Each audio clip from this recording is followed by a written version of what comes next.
بسم اللہ الرحمن الرحیم۔ ایف آن لائن پروگرام میں 10ویں ہفتے میں آپ کو خوش آمدید کہتا ہوں۔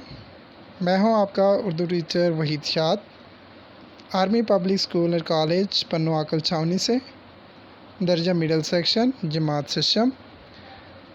آپ کو ایف آن لائن پروگرام میں آپ کو خوش آمدید کہتا ہوں۔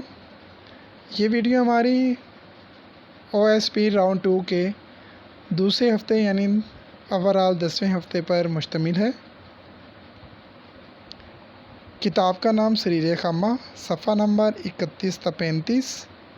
سبق کا نام حسب تال، دستیاب ذرائع سریر خامہ، لغت، قلم، جوابی کاپی اور انٹرنیٹ۔ سبق کا تعارف کرنے سے پہلے آئیے تھوڑا سا مصنف کا مختصراً تعارف کر لیتے ہیں۔ مصنف کا نام قدرت اللہ شہاب ہے۔ قدرت اللہ شہاب گورنمنٹ ملازم ہونے کے ساتھ ساتھ اردو ادب کے مشہور افسانہ نگار اور مضمون نگار ہیں۔ سبق حسب تال ان کی سوانح عمری یعنی شہاب نامہ سے اقتباس ہے۔ قدرت اللہ شہاب کی اور بہت ساری مشہور تصانیف ہیں، جن میں شہاب نامہ، ماں جی، سرخ فیطہ، یا خدا، ذکر شہاب مشتمل ہے۔ یہ سبق ان کی مشہور زمانہ کتاب شہاب نامہ سے لیا گیا ہے۔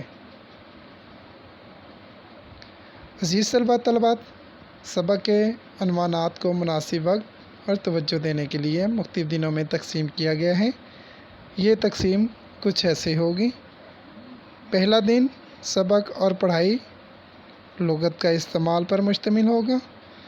دوسرا دن تحریری کام پر مشتمل ہوگا، جس میں الفاظ معنی تحریر کیے جائیں گے، اور اس کے ساتھ ساتھ سبق کے متن کو مد نظر رکھتے ہوئے سوال نمبر 1 کے تمام اجزاء الف تا واو تحریر کیے جائیں گے۔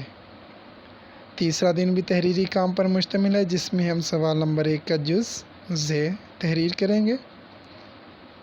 چوتھا دن یہ بھی تحریری کام پر مشتمل ہوگا، جس میں ہم سرگرمی یعنی پیراگراف تحریر کرنے کی مشق کریں گے۔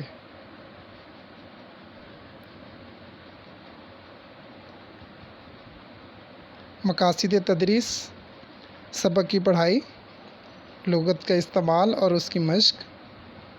آج کی یہ تدریسی ویڈیو دیکھنے کے بعد آپ کی تفہیمی اور تنقیدی صلاحیتوں میں اضافہ ہوگا، ان میں بہتری آئے گی، اور اس کے ساتھ ساتھ سبق کے متن کو مد نظر رکھتے ہوئے انفرادی سوالات کے جوابات لکھنے کے قابل ہو جائیں گے۔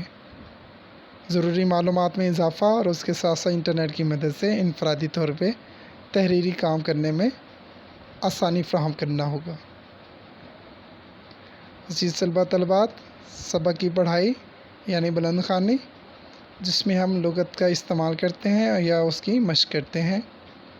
بلند خوانی درست تلفظ کے ساتھ الفاظ کے اتار چڑھاؤ کا خیال رکھتے ہوئے اس کو پڑھنا، مشکل الفاظ کو خط کشید کرنا اور ان کے معنی لغت سے تلاش کرنا، یا سبق کے کتاب کے آخر میں موجود فرہنگ سے ان کے معنی تلاش کر کے انہیں تحریر کرنا ہے۔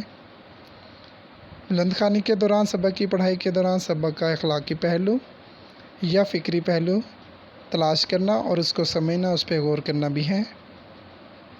بلند خوانی کرتے وقت ان باتوں کا بھی خیال رکھنا ضروری ہوتا ہے کہ سبق کے اندر موجود اہم مکالموں پر غور کرنا، اور یہ ذہن نشین رکھنا کہ یہ مکالمے کس نے کہے ہیں اور کس سے کہے ہیں۔